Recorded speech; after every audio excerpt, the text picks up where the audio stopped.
Vamos a poner los micrófonos buenos. Vale. Bien. Bueno, buenas tardes. Hoy no vamos ni siquiera a esperar los 5 minutos de rigor por el tema de que son 2 conferencias, entonces vamos a ir más ajustados de tiempo. De hecho, les emplazo a que si tienen alguna pregunta que hacer, la reserven casi para el final de las 2 ponencias y así también puede ser incluso más dinámico, ¿no? Bueno, pues procedo a presentar a la primera ponente, a la primera conferenciante. Es Inés Fernández Ordóñez, a lo mejor algunos de ustedes ya la conocen. Es catedrática de la lengua española en la Universidad Autónoma de Madrid. Es miembro de la Real Academia Española. No sé qué sillón no es el que ocupas. P. Es especialista en dialectología actual histórica del español y se interesa sobre todo por la variación gramatical. Dentro de esta última faceta, dirige el corpus oral y sonoro del español rural, que ha formado con la colaboración de sucesivas generaciones de alumnos. Sus investigaciones se centran también en la edición crítica de textos medievales y en el estudio de los textos históricos y cronísticos de la Edad Media peninsular. A estas 2 líneas de trabajo cabe añadir el estudio de la figura, ideas y escuela de Ramón Menéndez Pidal, en el marco del cual coordina el proyecto de edición digital de su fichero lingüístico.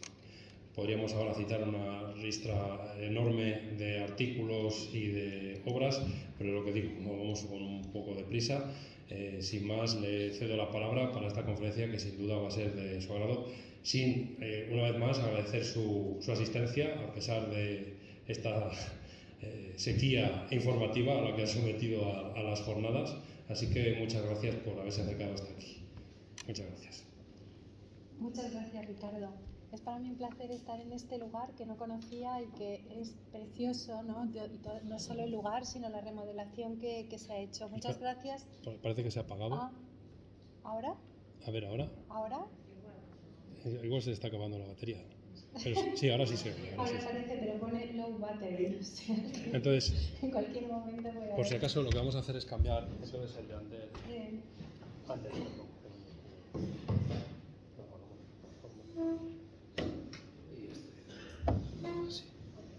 Bueno, también agradezco a Ricardo Chao la invitación para formar parte de estas jornadas y también agradezco mucho la presencia de los colegas de la Universidad de León que se saben todo lo que voy a contar y que no tenían, solo por amabilidad hacia mi persona, han venido hoy aquí.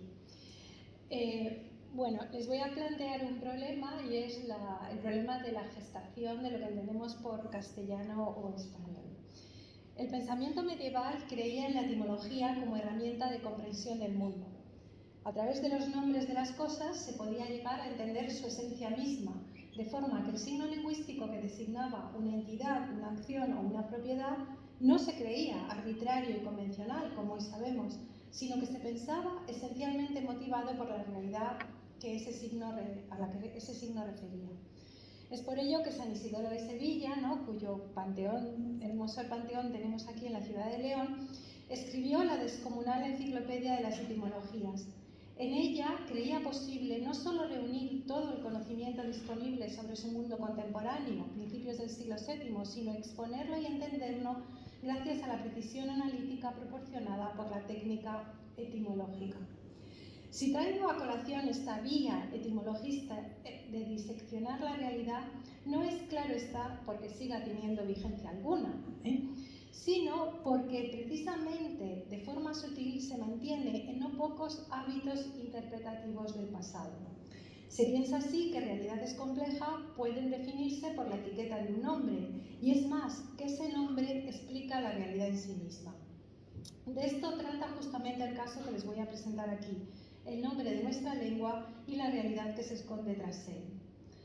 Antes del siglo XIII hay alusiones a la lengua hablada que revelan que se percibía como distinta del latín y el árabe, las 2 grandes lenguas de cultura escrita en nuestra Edad Media, pero las denominaciones no revelan conciencia lingüística diferencial alguna asociada a un área geográfica.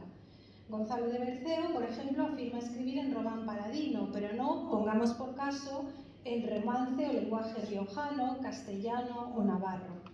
Solo a mediados de ese siglo, un territorio ibérico se singulariza y adelanta a otros al aludir a la lengua hablada definiéndole por el área de su uso, Castilla. Por primera vez, en la obra de Alfonso X el Sabio se reitera escribir el lenguaje de Castilla o lenguaje castellano. En cambio, jamás se alude al lenguaje de León o al lenguaje leonés o asturiano, denominaciones que hubieran sido perfectamente posibles para remitir a la lengua de uno de sus reinos. No en vano estaban escritos en una lengua de León, el gallego, las Cantigas de Santa María, la obra que el rey sabio más apreció sin duda de todas las que promovió. Esa primicia denominativa de la lengua de Castilla revela una conciencia lingüística precoz que hoy sabemos fundamental en los procesos de estandarización. Perdón, que he olvidado avanzar el PowerPoint. Esa primicia denominativa de la lengua de Castilla revela una conciencia lingüística precoz que hoy sabemos fundamental en los procesos de estandarización de las lenguas y que explica, en parte, la simplista identificación posterior de los historiadores de nuestra lengua con lo que supusieron la lengua de Castilla. Una vez creada la etiqueta para designar una realidad, esta tiende a perpetuarse, tal como sucede, por ejemplo, con los topónimos, a veces inmóviles desde tiempos prehistóricos, aunque sea imposible saber la realidad a que se referían en origen o aunque ésta haya desaparecido por completo. En cualquier caso, cuando en el siglo XIII aparece por primera vez la etiqueta lengua o lenguaje de Castilla, alude a la variedad hablada en amplios territorios, todos los que dependían jurisdiccionalmente del Reino de Castilla, que no eran, desde un punto de vista lingüístico, en modo alguno uniformes. La denominación lenguaje castellano designó ya entonces una realidad compleja, en la que había áreas como Soria o Guadalajara en que la lengua de uso era similar a la de los reinos de Navarra y Aragón, y otras, como el occidente de Castilla, en que la lengua coincidía en muchos rasgos con la vecina del Reino de León. En el territorio geográficamente central de Castilla entraron en contacto rasgos lingüísticos de diversas procedencias y a través de la nivelación propiciada por la repoblación del territorio en la Edad Media se creó en el centro y el sur una nueva variedad que bajo la etiqueta de castellano dio entrada a características lingüísticas que hoy reconocemos de muy variados orígenes, castellanos desde luego, pero también leoneses, navarros y aragoneses fundamentalmente. Bueno, he vuelto a olvidar esto, que es lo que les acabo de leer. ¿Prefieres que lo vaya pasando yo? No. Sin embargo, la reconstrucción histórica tradicional del proceso gestador de nuestra lengua, reiterada hasta la saciedad, ha solido enfatizar en exclusividad su esencia castellana. El fundador de la filología española hace más de un siglo, Ramón Menéndez Pidal, explicó las fronteras lingüísticas actuales de nuestra lengua a partir de la expansión medieval del Reino de Castilla, luego de Castilla y León, hacia el centro y sur de la península ibérica, como resultado de la conquista de Al-Ándalus, proceso en que la unión con el Reino de León primero y con los de Aragón y Navarra después habría tenido lugar a costa de las variedades lingüísticas laterales, a las que nunca concedió otro nombre que dialectos. El astur-leonés, hablado en el antiguo Reino de León, y el navarro-aragonés. La expansión política iba acompañada de la difusión de la lengua de Castilla gracias a la atracción ejercida por su literatura. Esa reconstrucción se sintetizó en una imagen que Menéndez Pidal expresó por vez primera en las palabras finales de su libro seminal Orígenes del Español, la de la cuña castellana. De acuerdo con ella, el castellano se propagó desde Cantabria hacia el sur en la forma de una cuña invertida que, clavada en el norte, penetra hasta Andalucía, borrando los dialectos mozárabes y en gran parte también los leoneses y aragoneses, y ensanchando cada vez más su acción de norte a sur para implantar la modalidad especial lingüística nacida en el rincón cántabro. Y para ilustrar ese modelo expansivo de la cuña castellana, don Ramón recurrió al mapa lingüístico formado por las denominaciones de la comadreja. En perfecta consonancia con esta idea, el mapa muestra la expansión de la palabra exclusivamente castellana comadreja al centro y sur peninsular en forma de una cuña, ¿no? Es el área que ven ahí central, a costa de las voces preferidas en gallego, portugués y leonés que derivaban de domina, como deñociña, doñiña, donesiña, y la empleada en navarro-aragonés, paniquesa. También es notable en este mapa el relegamiento de la antigua voz latina mustela, ¿no? Que solo se conservaba en leonés y catalán. Sin embargo, esta visión, generalmente aceptada durante casi un siglo, entraña ciertos problemas que Menéndez Pidal no pudo siquiera vislumbrar en la época que le tocó vivir, en parte por la insuficiencia de datos a su alcance, en parte por los métodos de investigación propios de la filología de principios del siglo XX, o en parte por la visión de la historia de España que habían generalizado historiadores, escritores e intelectuales desde el siglo XIX. Sin entrar a exponer en detalle las múltiples objeciones que esta reconstrucción suscita, importa destacar que el obstáculo fundamental es empírico. Las áreas lingüísticas de la zona central que hoy conocemos gracias a diversas fuentes dialectales e históricas y que Menéndez Pidal nunca llegó a conocer, muestran una realidad mucho más compleja y que solo, en algunas ocasiones, se ajusta a la cuña castellana y a la supuesta castellanización del centro y sur peninsular. Frente a la uniformidad del castellano que el mapa de los nombres de la comadreja permite suponer, otros patrones geolingüísticos dan fe de que los territorios que pertenecieron jurisdiccionalmente al antiguo reino de Castilla poseen al menos dos importantes escisiones dialectales. Una que divide Castilla de norte a sur y que deslinda dos tipos de castellano, uno de tipo occidental, con rasgos comunes con el astur-leonés, y otro de tipo oriental, con rasgos comunes con el área navarra y aragonesa. Desde el punto de vista político, el reino de Castilla comprendía las dos variedades, pero desde un punto de vista lingüístico, por lo general, no puede defenderse que esas variedades fueran exclusivas de ese reino. En ocasiones es el tipo occidental el extendido por el centro y el sur de la península y en la lengua culta, otra vez es el tipo oriental. Tanto uno como otro tipo, o los dos cuando coinciden, pueden ver interrumpida su difusión hacia el sur, bien en el Duero, bien en el Tajo, bien en los márgenes de Andalucía, de forma que las soluciones lingüísticas típicas de la lengua moderna pueden ser las centro-meridionales y no precisamente las norteñas. Esta segunda escisión dialectal separa el norte del centro y sur peninsular. Pasemos a ver la primera, la que divide el castellano en dos variedades, occidental y oriental, dispuestas de norte a sur. Son muchos los mapas lingüísticos que nos permiten asomarnos a esta grieta en el interior de Castilla. A modo de muestra, veamos, por ejemplo, este mapa que ilustra las denominaciones del grano de la uva. La palabra uva, para referirse al grano o fruto, se da en León y Castilla Occidental. Sin embargo, la Castilla Oriental prefiere en cambio la palabra grano, de acuerdo con Navarra, Aragón y el catalán. En Galicia y Portugal se emplea otra palabra, vago, que también vemos penetrar algo en León y en Extremadura y cerca de la frontera portuguesa. Esta distribución geolingüística que vemos repetida en datos de categorías variadas revela que muchos de los rasgos atribuidos en exclusividad al castellano fueron también compartidos por los territorios vecinos del Reino de Navarra y de León, al menos, y mucho antes de su unión política con Castilla, o viceversa, que los rasgos supuestamente no castellanos se dieron o se dan también en Castilla. Estos límites entre las dos variedades del castellano no son bruscos, sino transicionales, del mismo modo que no es posible determinar, si no es arbitrariamente, fronteras lingüísticas abruptas entre gallego, asturiano, castellano, navarro, aragonés y catalán. También es importante precisar que las raíces históricas de esta división, de las que germinaron estas áreas, se remontan a la Edad Media. Vamos a ver ahora la segunda escisión. A esta notoria división dialectal de la península en franjas tendidas de norte a sur debe sumarse otra, de estirpe más reciente, que discurre de este a oeste. La división de la lengua peninsular en dos grandes mitades, septentrional y meridional, es un hecho bien conocido de la fonética.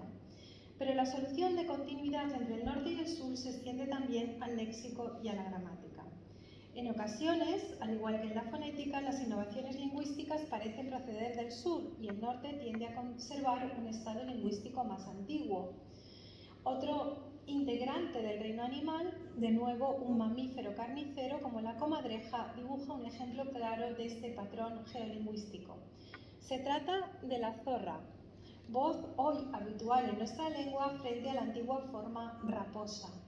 Este mapa muestra cómo, aparte del portugués y el catalán occidental, conserva la medieval raposa o rabosa todo el norte, desde León a Aragón, con la Castilla situada al norte del Duero. Y en cambio, el centro y el sur prefieren la palabra zorra.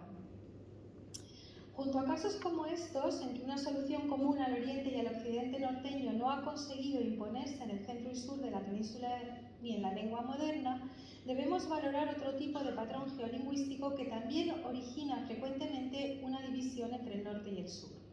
Se trata de la generalización en la mitad meridional de una solución lingüística presente en el norte, pero solo propia de algunas de las variedades norteñas, y en la occidental o la oriental, de forma que la otra queda arrinconada a la mitad norte, a la mitad septentrional. Nos proporciona un ejemplo de esta configuración el mapa léxico de las denominaciones de la médula, el meollo de los huesos, ¿no? El tuétano, en que la solución modernamente generalizada en el centro y sur peninsular parece tener origen navarro-aragonés y no castellano o leonés, mientras que al norte, tanto el asturleonés como el castellano con puntos gallegos emplean caña o cañada para ese significado, Navarra, Aragón y todo el centro y sur peninsular prefieren tuétano tal como en la lengua general. Y también esto sucede en la parte central y meridional de Portugal, ¿no? Solo estas partes iluminadas en amarillo en el mapa conservan derivados de la forma latina medulu, como miolo, miola, meollo o mol. Por tanto, la división entre el norte y el sur aquí no resulta de una fallida expansión de la solución castellano-leonesa.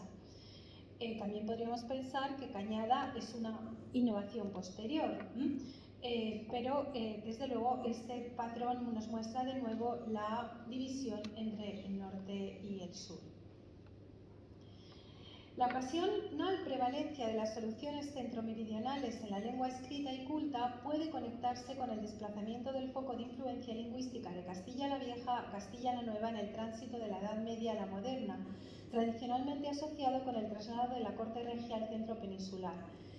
Pero debe destacarse que las novedades lingüísticas que aquí alcanzaron crédito y acogida se originaron en puntos muy diversos de la geografía peninsular y no necesariamente en Castilla. Cabe preguntarse por qué el castellano del norte, sea en su variedad occidental o oriental, sea en ambas conjuntamente, no siempre se expandió irremisiblemente hacia el sur, sino que sus opciones lingüísticas a veces no rebasaron el Valle del Duero o el del Tajo. Ello puede ser por arcaísmo, esto es porque el área septentrional no fue partícipe de cambios generalizados más al sur, como sería el caso de Raposa. También puede tener su origen en el desarrollo de innovaciones al norte que se difundieron en época posterior, quizá el caso de Cañada, pero a estas dos posibilidades debe sumarse otro factor que puede haber coadyuvado a esa configuración geolingüística y que cada vez se valora más en la constitución histórica de nuestra lengua: el papel que pudo jugar en ella la nivelación lingüística. Una de las peculiaridades peninsulares, común a todas las lenguas, en comparación con otros espacios románicos de tamaño geográfico equivalente, es sin duda la relativa homogeneidad lingüística del centro y sur peninsular. Al norte se suelen documentar proporcionalmente más variantes lingüísticas que en los territorios centromeridionales. La diferencia se ha explicado con razón recurriendo a dos principios firmemente comprobados en los procesos de cambio lingüístico. Por un lado, el tiempo de evolución de la lengua en cada área respectiva. Las probabilidades de creación y difusión de innovaciones lingüísticas aumentan según transcurre el tiempo. Pues bien, el latín evolucionó in situ en el norte peninsular desde la antigüedad, mientras que el centro y sur recibieron variedades ya romances entre los siglos X y XVI. Pero, por otro lado, en el centro y sur parece haber tenido lugar una nivelación lingüística típica, un fenómeno típico de la lengua exportada a nuevas colonias o asentamientos. Esta uniformidad centromeridional, cuando existe, radica más bien en la nivelación lingüística de diferentes variedades norteñas, bien a favor de una variante simplificada, bien a favor de una variante común de todos los dialectos que entraron en competencia, bien a favor de la usada preferentemente en uno de ellos, pero no necesariamente en castellano. No pocas evoluciones modernas de nuestra lengua se relacionan con la nivelación lingüística, sin correspondencia con el uso del castellano norteño. Por ejemplo, el uso del artículo seguido de posesivo, como decir el mi padre, algo que es bien conocido aquí en León, era una posibilidad sintáctica del español medieval que se perdió en el tránsito de la edad moderna, al menos de la lengua escrita. En cambio, esta pérdida, según se ve en este mapa, no parece tener su fuente en la lengua de Castilla ni en la de Aragón, donde el uso permanecía en el habla rural hace un siglo y aún hoy en día, tal como en gallego, portugués, astur, leonés y catalán. Al norte, solo las tierras que pertenecían en el siglo XI al Reino de Navarra, Navarra, Álava, La Rioja, desconocen modernamente el artículo seguido de posesivo. Este mapa sugiere que la innovación se extendió por la Castilla Oriental y el Bajo Aragón hasta imponerse en el centro y sur peninsular, probablemente potenciada por la nivelación. Desde un punto de vista sintáctico, la pérdida del artículo con posesivo implica una reducción de las posibilidades combinatorias, ¿no?, de que disponía el español antiguo para expresar la posesión. Muy semejante a este mapa es este nuevo, que representa la difusión progresiva de la pérdida de la concordancia en los tiempos compuestos. Esto es la utilización de un participio invariable que no concuerda con su objeto directo. Para que lo entiendan bien, en la lengua medieval era posible decir estas cosas las he contadas, en lugar de decir estas cosas las he contado. Esta concordancia del participio todavía es posible en catalán, italiano o francés. Pues bien, el análisis pormenorizado de documentos medievales entre los siglos XII y XV ha podido demostrar que Navarra es el territorio en que antes y con más intensidad se documenta el participio invariable, como en estas cosas las he contado, no área desde donde se difunde a la Castilla Oriental y al centro peninsular. Y la falta de concordancia es también típica de los procesos de nivelación. Este modelo nivelador también parece subyacer a la falta de progreso geográfico de otros rasgos lingüísticos, como por ejemplo la falta de progresión de la expresión flexiva, la diferencia entre contables y no contables en pronombres y adjetivos, que se extiende desde Asturias y Cantabria hasta los montes de Toledo, pero no consigue conquistar La Mancha ni Andalucía, ni desde luego extenderse en forma de cuña hacia el sur, ¿no?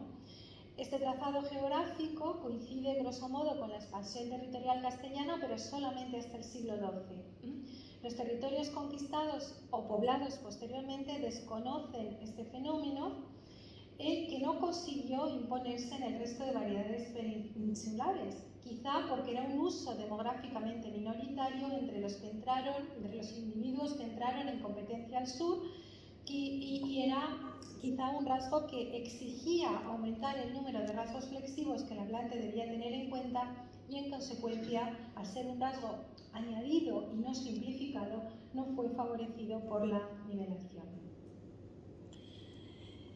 El fracaso en la difusión centromeridional de las soluciones lingüísticas de la Castilla norteña se debe en no pocas ocasiones al triunfo de las de origen lateral, sea occidental o oriental, y pone de manifiesto que las lenguas peninsulares no eran ni son compartimentos estancos, sino que en su evolución sí han influido e influyen a través del contacto lingüístico.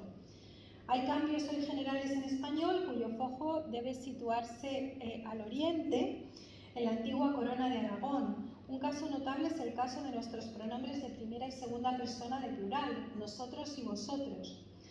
Esta práctica de reforzar los antiguos pronombres nos y vos para plurales enfáticos o contrastivos derivados del latín alteros no es un fenómeno único de nuestra lengua. Muchas lenguas románicas también lo practican. Sin embargo, solo ciertas variedades han lexicalizado el refuerzo hasta el punto de dar origen a nuevos pronombres que han desplazado a los antiguos. El occitano, el catalán y el español son esas lenguas, ¿no? Nosaltres en catalán o en español nosotros, vosotros. En el siglo XIII y XIV el occitano y el catalán pueden emplear las formas reforzadas ya sin valor enfático. el uso penetra en aragonés en el siglo XIV y alcanza al castellano en el siglo XV, antes de generalizarse en el siglo XVI. La disposición geográfica actual aún proporciona algunos indicios de esa difusión medieval desde Oriente hacia Occidente. Esto se ve, por ejemplo, en que nos y vos, que se ven ahí en amarillo, solo se conservan en algunos puntos de Asturias, en Galicia y el norte de Portugal, pero no, pongamos por caso, en valles aislados del Pirineo aragonés. Esto nos revela el origen oriental.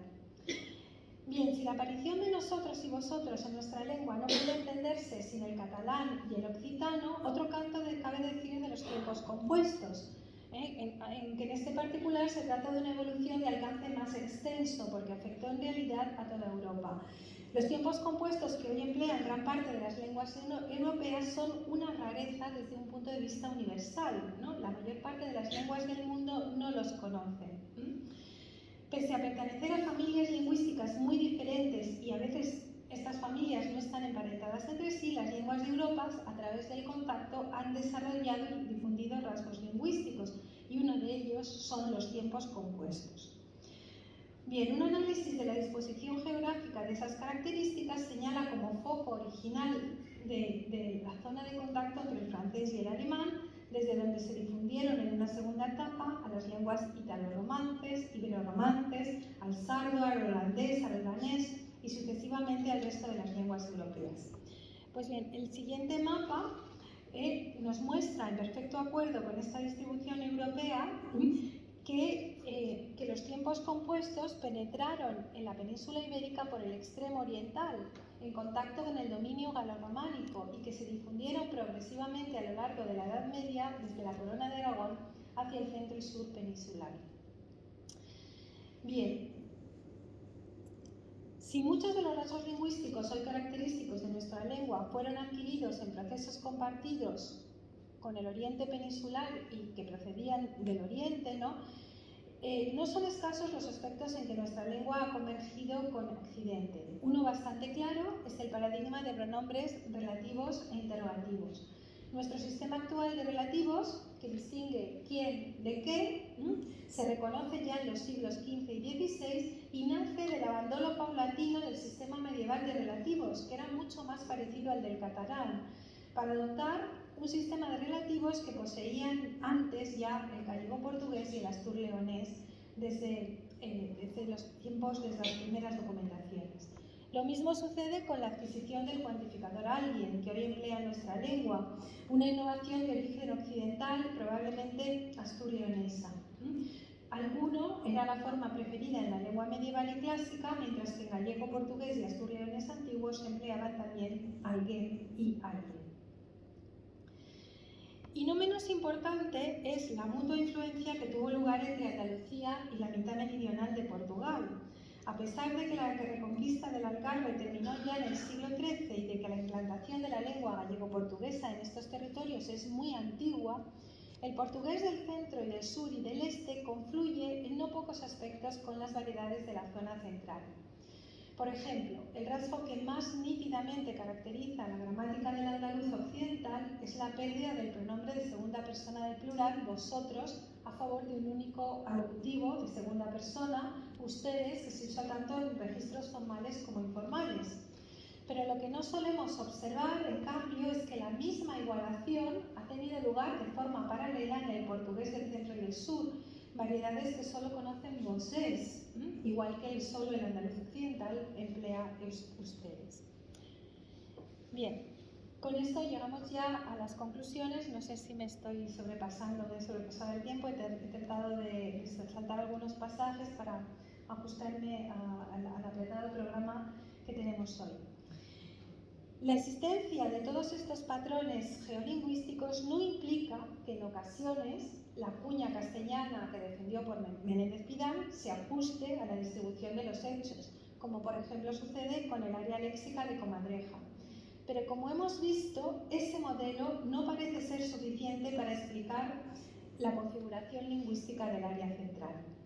La evolución del español en los últimos siglos de la Edad Media y en la Edad Moderna se explica tanto por la difusión de la lengua de norte a sur como por la génesis de una nueva modalidad en el centro y en el sur que por nivelación lingüística creó soluciones genuinas o bien adoptó las procedentes de algunas de las variedades norteñas. Este modelo evolutivo no se contradice con la suposición tradicional de que tuvo lugar un desplazamiento del foco de influencia lingüística desde Castilla la Vieja a la Nueva, reconstrucción generalmente basada en un conocimiento sociológico de la lengua más que en el análisis contrastado de datos lingüísticos concretos. Pero al tiempo indica que el origen de las innovaciones lingüísticas que fueron progresivamente acogidas a lo largo del tiempo por la lengua culta y escrita puede situarse en puntos de la geografía lingüística peninsular muy variados, orientales, occidentales o meridionales, y no solo en el norte de Castilla. Muchas de las innovaciones lingüísticas que transformaron el español antiguo en el moderno no vieron siquiera la luz en Castilla. Por ello, parece necesario concluir que la impronta supuestamente determinante del castellano del norte en la génesis de nuestra lengua, en la definición de su esencia o ipsiedad, tanto en la época medieval como moderna, es mucho menor de la tradicionalmente supuesta. La denominación que se generalizó para nuestra lengua desde el siglo XIII, cuando Alfonso X proclamó escribir el lenguaje de Castilla o romance castellano, no nos debe llevar a engaño. Desde un punto de vista político o geográfico, bien podemos llamar castellano a todas las variedades incluidas bajo esa jurisdicción, pero desde el punto de vista lingüístico, ciertamente no, pues variedades muy similares a algunas de las utilizadas en Castilla se hablaban entonces en territorios que jurisdiccionalmente eran leoneses, navarros o aragoneses. Y ya realmente el castellano escrito en la corte de Alfonso X exhibe plenamente esa escisión dialectal de la que he hablado, con textos y documentos de carácter occidental y otros de sesgo oriental. Lengua castellana fue la denominación más habitual en la península ibérica para nuestra lengua desde el siglo XIII hasta el siglo XX. Pero esa etiqueta no debe hacernos pensar que se trata de una variedad nacida en Castilla y desde Castilla difundida en León, Navarra o Aragón, sino más bien de una designación que originalmente englobaba variedades habladas tanto en Castilla como en otros territorios jurisdiccionalmente no castellanos. Tanto la una como los otros participaron en la gestación compleja del español. Desde el siglo XVI en adelante, una nueva denominación, lengua española o español, comenzó a competir con la tradicional de lengua castellana. La novedosa etiqueta se originó y cundió fuera de las fronteras de la península ibérica, en boca de los europeos, para referirse a la lengua que veían más extendida y hablada en el marco territorial ibérico o España, la heredera de la antigua Hispania romana. Y así, poco a poco, impulsada desde el exterior, la denominación lengua española concurrió con lengua castellana al sur de los Pirineos, hasta que en el siglo pasado castellano y español se hicieron términos intercambiables en la lengua culta, aunque cabe precisar que existen nítidas preferencias regionales para una denominación o la otra en la lengua hablada, tanto en España como en América. Han pasado 14 siglos desde que San Isidoro creía poder llegar a comprender el fondo de las cosas a través del origen de las palabras que las designaban. Esa perspectiva etimologista que se aplicó al término castellano condujo a extrapolar hacia el pasado el origen de nuestra lengua y a buscarlo en el primitivo condado de Castilla en el siglo X. Y viceversa, a proyectar su trayectoria hacia el futuro vinculando estrechamente la historia de la lengua con la del Reino de Castilla. Sin embargo, la historia lingüística no es una simple proyección de la historia política. Son los peligros insospechados de dejarse seducir por el origen de los nombres. Muchas gracias por su atención.